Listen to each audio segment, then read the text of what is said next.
طارق جمیل کی زندگی، اس کے شوق، اس کی عادتیں اور دوستیاں سب کچھ تبدیل ہو گئی۔ وہ جمعے کا دن تھا۔ طارق جمیل بھی چھٹی کی صبح ویسے ہی گزار رہے تھے جیسے سارے اسٹوڈنٹ گزارتے ہیں۔ اچانک ان کے کمرے میں ان کا ساتھی عزیز اللہ آیا اور ان کو جگایا۔ طارق جمیل واقعی گہری نیند میں تھے۔ عزیز اللہ نے ان کا بازو کھینچ کر بولا، اٹھو چلو میرے ساتھ، مجھے کچھ کام ہے۔ اب دوستی کا اصول ہوتا ہے کہ بھائی نے کہا ہے چلنا ہے تو اپنی حالت کی پرواہ اور جانے کی وجہ پوچھے بغیر بس چلنا ہے۔ طارق جمیل بھی بس اٹھ کر چل دیے۔ ان کو اندازہ نہیں تھا کہ ان کے دوست نے ان کو نیند سے نہیں غفلت سے جگایا ہے، اور جس جانب وہ قدم بڑھا رہے ہیں وہاں سے ان کی واپسی کبھی نہیں ہوگی۔ انہوں نے اپنے دوست سے تو نہیں پوچھا کہ کہاں جا رہے ہیں، لیکن خود ہی سوچا کہ جمعے کے دن نئی فلم لگتی ہے تو یقیناً وہی دیکھنے جا رہے ہوں گے۔ میرے دل کی ہے آواز کہ بچھڑا یار ملے گا۔ انما امره اذا اراد شيئا ان يقول له كن فيكون۔ لیکن عزیز اللہ سینما گھر کے بجائے اللہ کے گھر کے سامنے کھڑا ہو گیا۔ طارق جمیل نے حیرت سے اس کی طرف دیکھا۔ اس نے کہا پہلے جمعہ پڑھ لیتے ہیں پھر چلیں گے۔ طارق جمیل کو ابھی بھی یہی لگا کہ شاید سیکنڈ شو میں فلم دیکھیں گے، اس کے علاوہ کسی اور چیز کا ان کو خیال بھی نہیں آیا۔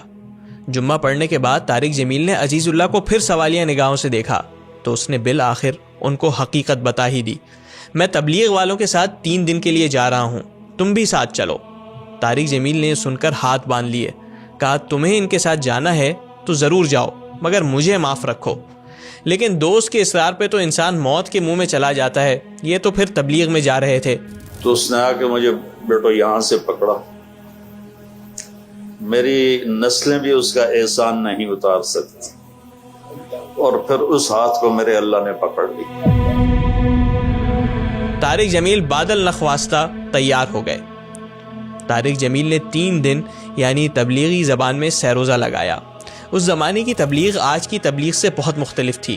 نہ ایئر کنڈیشنڈ گاڑیوں میں سفر کا تصور تھا، نہ مرغن غذاؤں سے نصرت ہوتی تھی۔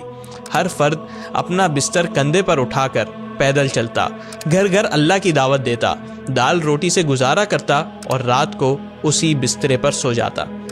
شاید اسی لیے صرف 3 دن نے طارق جمیل کی زندگی بدل دی۔ تو جب وہ سروزہ لگا کر واپس آیا تو میری بہن نے تو رونا شروع کر دیا کہ بندہ بھیج دیا گاؤں وہاں سے، کیونکہ اس وقت کوئی فون تو ہوتے ہی نہیں تھے۔